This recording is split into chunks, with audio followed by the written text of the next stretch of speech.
Good morning. This is Stewart, Waterhouse. I'm a lifelong caver and an amateur speleologist, and that's my thing. I go underground. So today we're going to talk about some of the equipment, and mostly how the equipment compares to other sports and why it's not interchangeable. For example, climbers cannot use cavers' rope, or vice versa. A bicyclist cannot use a caver's helmet or vice versa. So let's talk about it. Flashlight, this is my flashlight. And of course it's waterproof. I don't like a headlamp. I like a handheld for a lot of reasons. Number one, when you turn and you talk to somebody, your headlamp's going to shine right in your eyes, and that's rude in the dark because you destroy their night vision in the cave. So I like a handheld. I can turn and talk to them without turning toward them.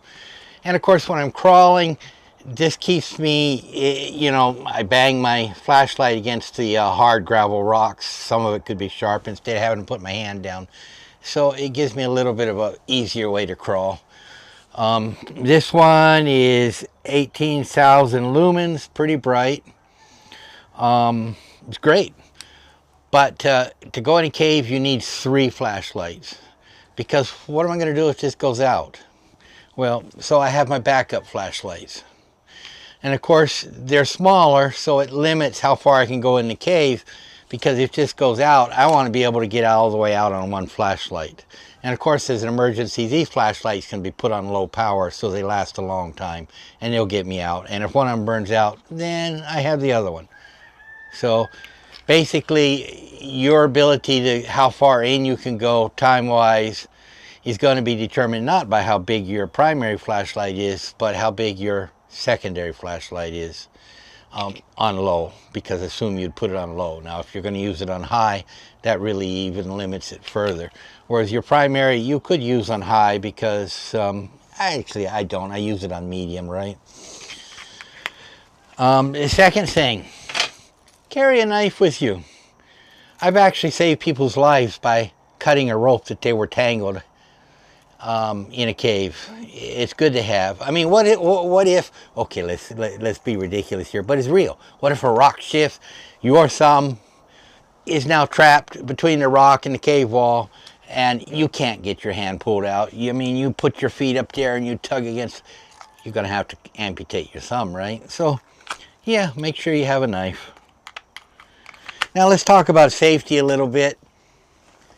You're going to have a backpack to put everything in. You're going to carry tinfoil along with you and a Ziploc bag. So if you have to have a bowel movement, you can do it on the tinfoil, wrap it up, stick it in a Ziploc bag, carry it back out with you, right? Your extra flashlights go in here. All your caving gear go in here. This bag is not suitable for caving.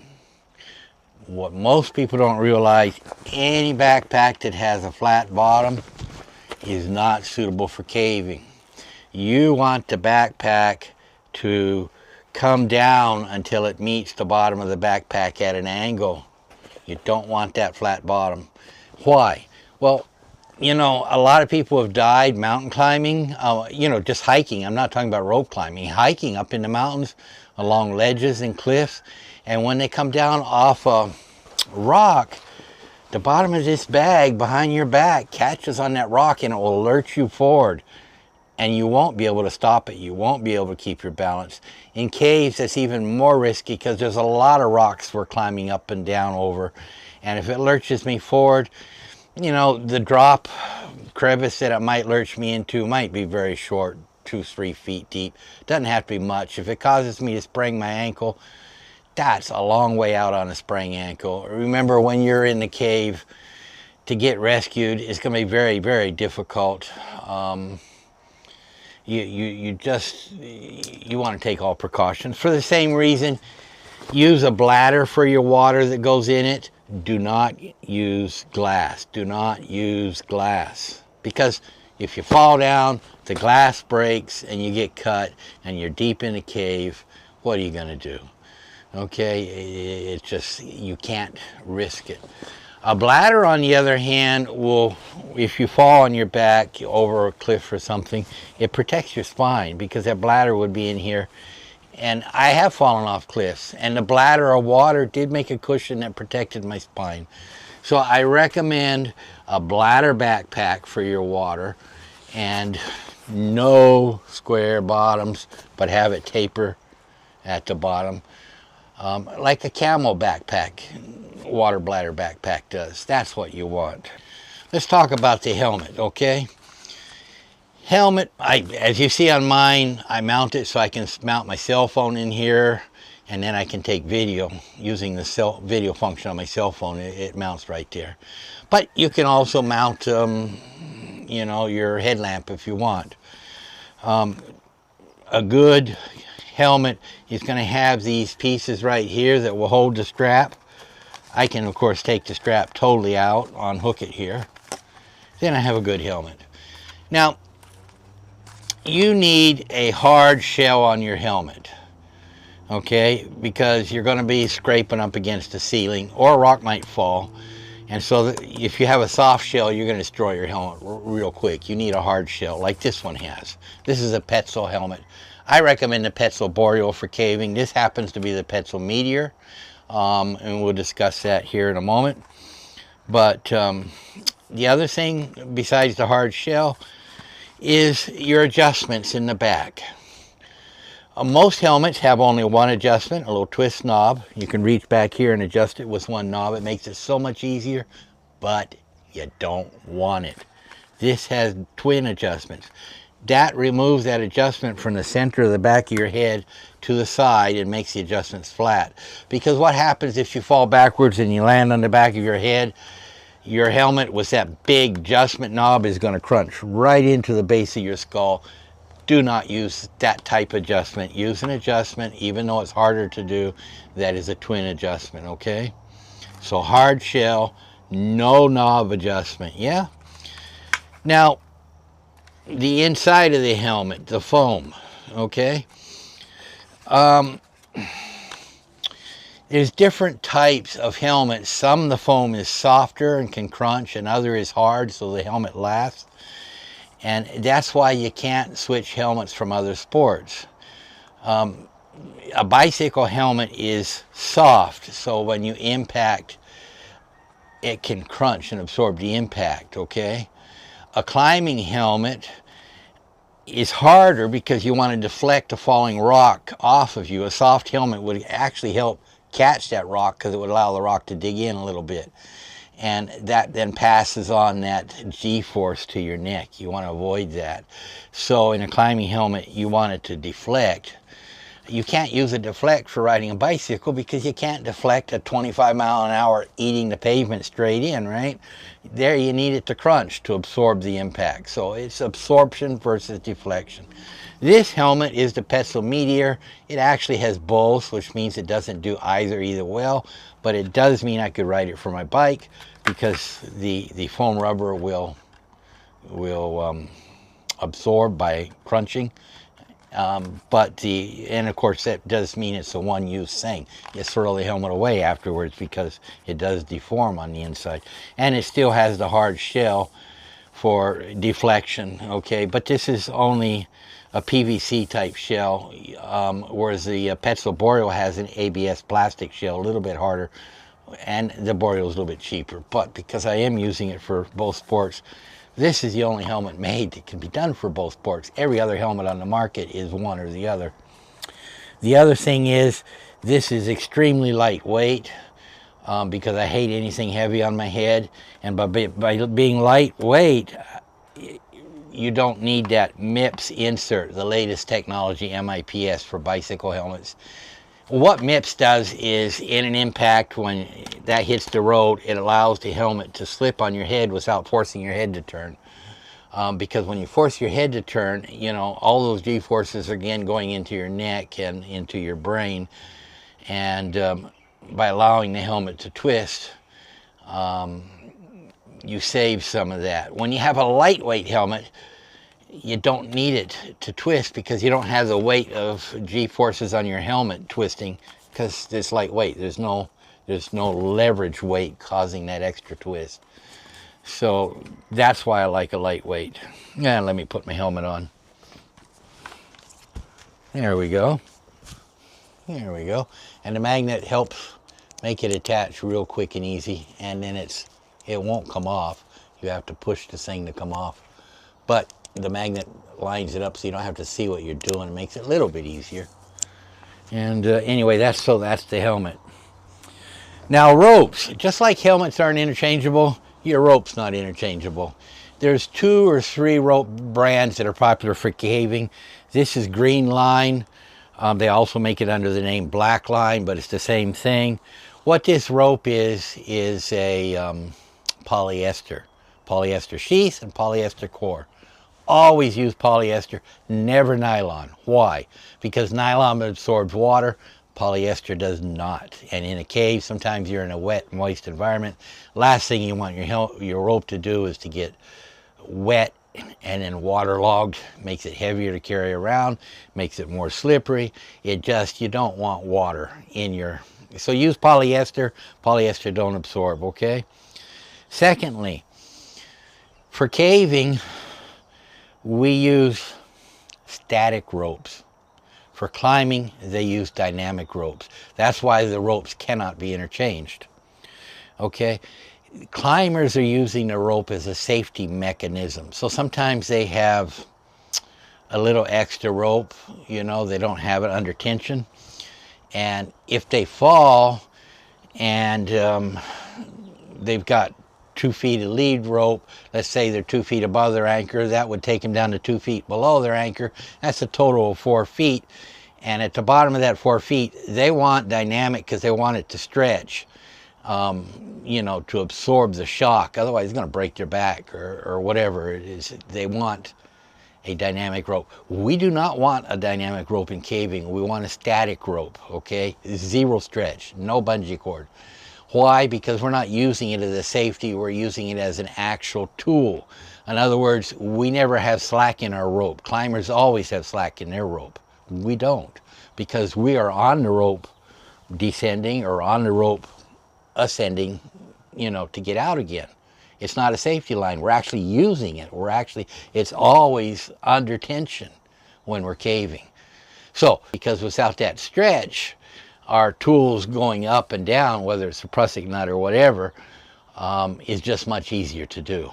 And not only that, over the lip of the edge of the rock, we're at the very top, a stretchy rope is going to work back and forth on that rock lip, cutting the rope, or at least wearing it out. A rope that doesn't stretch is going to be solid against that lip without any sawing motion. So we definitely want a rope that is not interchangeable with climbing, okay? Now this rope is 11 millimeters thick. I don't recommend it. I recommend 10 millimeter. Yeah, I didn't know when I bought my 11 millimeter rope. The reason is you see, it's a little bit too stiff because it's too big around. And so feeding it in and out of your equipment, it's just too stiff. Use a 10 millimeter, you're going to be happy. Yeah, the 11 millimeter will hold 7,000 pounds. A 10 millimeter will hold 6,500 pounds. Well, I'm not that overweight. 6,500 is totally fine with me. So 10 would be better.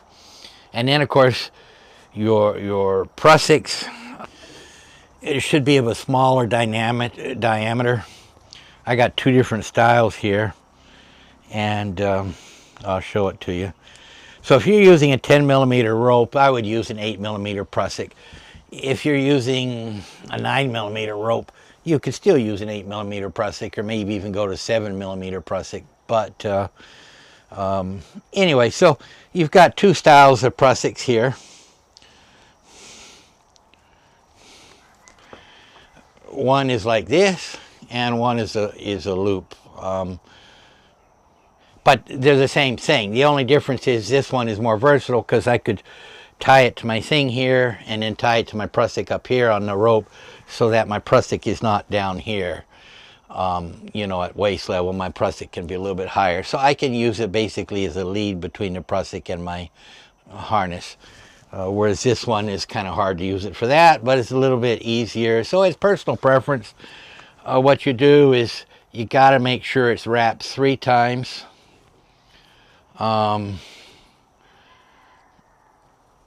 See, and that's only 2 times if you count it. 1, 2. So I go around one more time. And if you have a slippery rope because you got it all muddy or something, you can wrap it 4 times to give you a little bit more resistance. But 3 is usually adequate. And so what a prusik does, your rope's up here. That's solid. It will not slip down the rope no matter what you do. So then you can take your, your carabiner, clip it on there, clip it on your harness, and you're good to go. Yeah.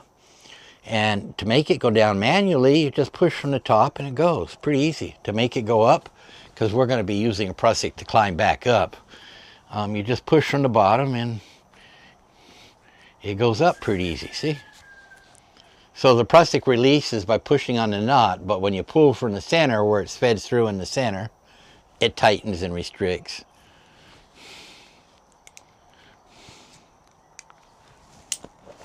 This is the same way. Just take your 2 things and pretend it's closed and wind it through. Again, make sure it's 3 times. If it's real grippy, you might try 2 times. Usually that never happens.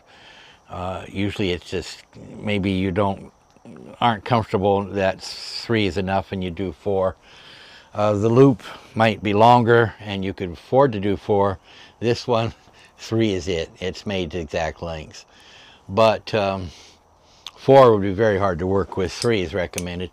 And then you just put your carabiner through both. Okay? And then again it works. You push it up, you go down. Now, this prusik rope is made of polyester in the center. Again, you don't want nylon. And the sheath is made out of Kevlar. Okay, because Kevlar won't melt. So if this gets hot because you're using it as a safety prusik and you've got a figure 8 down here and you're using a figure 8 and this is just safety, well, all that friction as it slides down is going to get hot and it won't transfer the heat to this rope because it's never in the same spot. But in this side, this rope always in the same spot as it goes down, it'll get hot. So the Kevlar keeps it from melting and makes it safe. And then you can just keep one hand on it up here and you'll just be sliding down.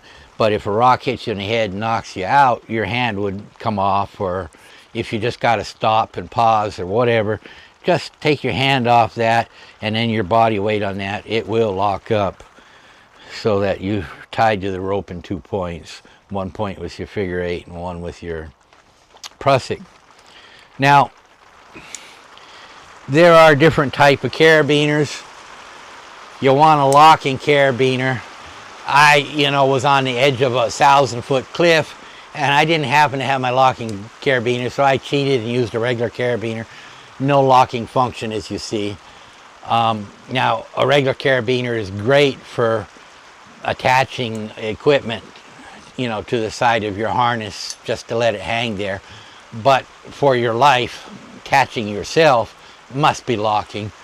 So, because what happened to me is, well, I'm on the rope and the rope twisted back like this and I didn't know it, and then it came on lock, see? And now I found myself walking on a 6-inch ledge 1,000 feet on the side of a cliff. I was getting to a cave, so I hadn't got to the cave yet. And I got to go back 4 feet on 6 inches to grab my rope again. And it wasn't very smart of me. So you have different kinds. This one, you hook it to whatever you're hooking it to, another carabiner. And then you put the safety by screwing it up. Once it's screwed up, you're safe. It won't open. Okay? Now, some people complain that over time it might self-unscrew or whatever. When you hook yourself on, it takes longer to screw it up. So they do make another kind of carabiner that instead of the 1 action, it requires 3 actions to open. And it closes immediately, requiring 0 actions, okay? So it's much safer because you don't have to screw it up. It self-locks. Once you hook up, it just immediate 0 action. But to unhook it requires 3 different actions, okay? So what it is, you have to push up and then twist and then push in. That's the 3 actions, okay? And as you see, it self-locks. Just like that, it locked and it's locked. But push up, twist, push in to open. So you have a choice of those 3 types. You know, and then there's variations. On this one, I have that little spring bridge here because this ties my rope. Then I can hook this to the anchor point. And this just keeps my rope from working up and tangling in with the anchor point or anything. It keeps the rope down at the bottom where I want it. That's all it is. And then, of course, I have to screw it. And now it's locked. Okay, and always put a stopper knot on your rope. The last thing you want to do is rappel off your rope. Find out your rope wasn't as long as you thought and you just rappel right off the end. That would be terrible. So put a stopper knot. Now this is my figure 8.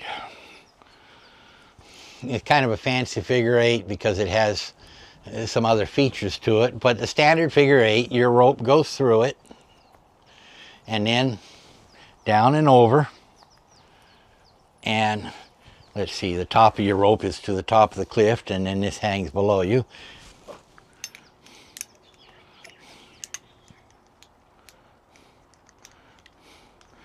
And you clip that and clip it to your harness with the figure 8. Or some people like to use the, you know, their prusik has a little line between there and their harness so that this can be up a little bit higher. But basically, you then break.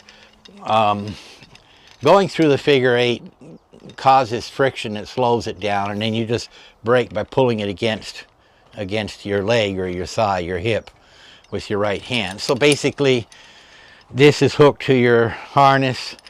Your safety prusik is up the rope a little bit higher. I do it all the time without a safety prusik, which means if I got knocked unconscious, I would just continually slide down the rope. So that's kind of up to you. But yeah, if you need to stop and you don't have a prusik, that's what this is for, okay? Because you can just bring the rope around and now you're tied off, right? And you can't go nowhere, you're tied off. So that's all you have to do, and it ties you off. So that's the figure 8. And this is the safety carabiner. Actually, both are safety carabiners. This is the one that requires this triple action to open. Let's see, the harness. Now again, our harness is very different than a climber's harness. Just like you cannot interchange ropes, you cannot interchange harnesses. A climber's harness, your center of gravity, your harness is going to have a loop that comes up a little bit, bringing your center of gravity up here, higher on you, more toward the belly button on a climbing harness. And the reason for they don't want the center of gravity. They want to be just above the center of gravity. That way, if they fall, your center of gravity keeps you upright, okay, for climbing. And because otherwise they might invert, and the weight of their body at the bottom of that 4-foot slack or 2-foot slack or whatever might pull them right out of the harness, and now they're just free falling and on down the cliff without any gear on, because they got, well, basically the weight of their body pulled them out of the harness when they inverted in a fall. So by making the center of gravity slightly higher for climbers, that prevents that, okay? For us, in caving, again, we don't have any slack in our rope ever. So we're not worried about a fall where we're going to be jerked after 2 feet, which could pull us out of the harness, okay? So for us, we want our center of gravity to be the real, actual center of gravity on the body, okay? Which is just slightly lower on the hips. And so our harness is, this is the leg loop. This loop goes around, you know, your waist. And our harness goes right, our center of gravity is the real center of gravity. Because when we're caving, we might not want to be held upright, because we might be kind of crawling a little bit, or having to maneuver even upside down in order to get to or into a certain passage and so forth. So we don't want to fight our harness that's trying to keep us upright. We want to totally swivelable at a real center of gravity to give us better maneuverability.